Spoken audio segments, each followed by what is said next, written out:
Hello everyone, welcome to Redmen TV. Ste'S here with my match reaction after Liverpool 2, Brighton 1, and here we go again. Title races, we've been here before, they're not fun, they're not comfortable. All that matters is winning the game, and that's exactly what Liverpool did. Again, it was a tough game as well. Credit to Brighton, who made it really difficult for us. Encouraging things for Liverpool, let's start off there, of course, was how many chances we created. The flip side is we didn't take too many of them, and that's why it ends up being a little bit nervous. And yet again, Liverpool conceded a very, very early goal. It was a really good finish by Danny Welbeck.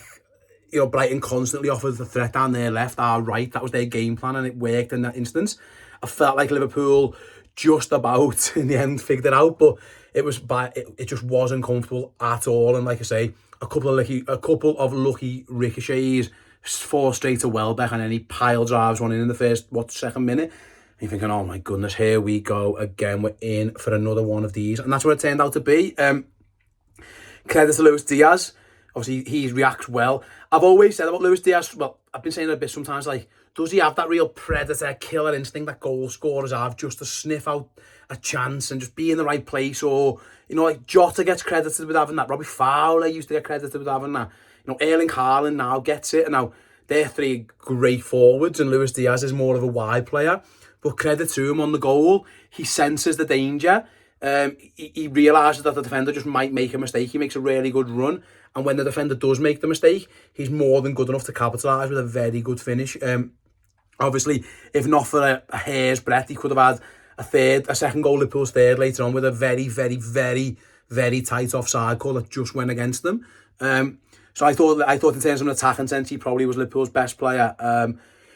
Shout out again to Alexis McAllister, who I thought was magnificent in the midfield. He's involved in the goal, of course.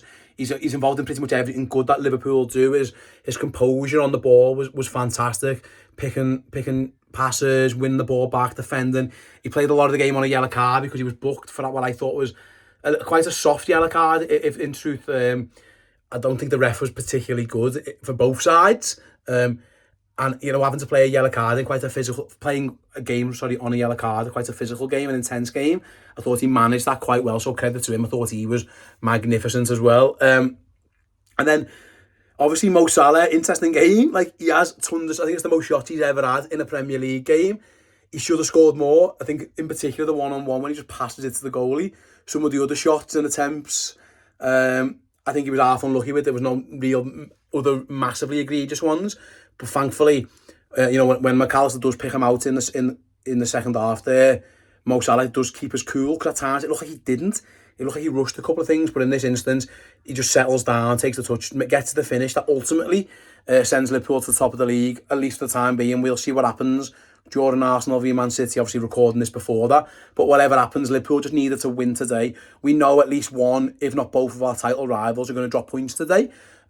Liverpool needed to get the job done, and it wasn't easy. Roberto De Zerbi's sides really caused us problems. It's the first time we beat them under that manager. It's only the second time in like 9 games now that Liverpool have beaten Brighton. They really do pose a threat to us, and they did today. They were well in that game. They didn't create a ton of clear-cut chances, but they always looked threatening. Obviously, Lewis Dunk's header that Kelleher saves looked like, in terms of on-target efforts, they didn't have. That was probably the only one, and that's what they'll probably be disappointed with. But they were more than game, and they were more than in the match right the way to the end.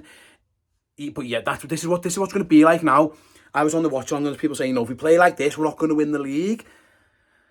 I disagree, because it's just about winning. It's just about getting over the line. What I would say, we're probably going to be a little bit more clinical in front of goal. It should have been 3-1. It should have been 3 and 4s, really.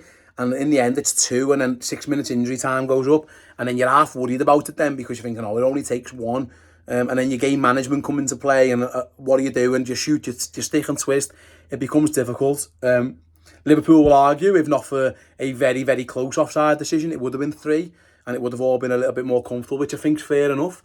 But that was a tough game. Brighton are a team who always causes problems. So just to get out of it, it looks like relatively unscathed injury-wise, of course, and with 3 points, is fantastic. And then you play on Thursday against Sheffield United, you need to be on it.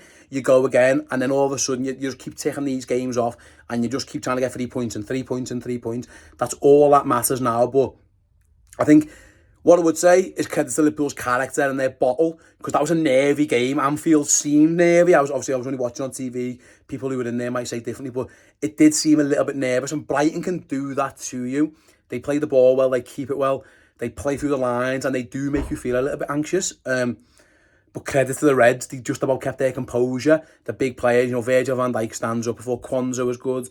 Pretty much all of them, to be fair. Endo, again, just nipping about, challenging, winning the ball back loads. So, in the end, you'll take it, and you'll take the 3 points, and you go. A couple of areas to work on, like, again, the starting the game. Starting games 1-0 down is never easy. You can only go to that well so often, and that needs to change. That needs to stop. Like I say, a little bit more of a clinical nature in front of goal. I was just thinking someone like a Jota would have been crying out for that game, things like that. But it is what it is. Liverpool won. That was priority one. Win the game, get to 9 games to go, win the next one, and they'll just roll and they'll roll and they'll roll. But yeah, job done. Credit to Liverpool's best players. Okay, I think McAllister was the key, but credit to Diaz, Endo, to Van Dijk, loads of them. They all deserve their flowers there. But yeah, thanks very much for watching. That was intense. There's 9 more of these to go, and I don't think it's going to get any easier. So yeah, buckle up. We're in for a hell of a ride. See you all soon, everyone.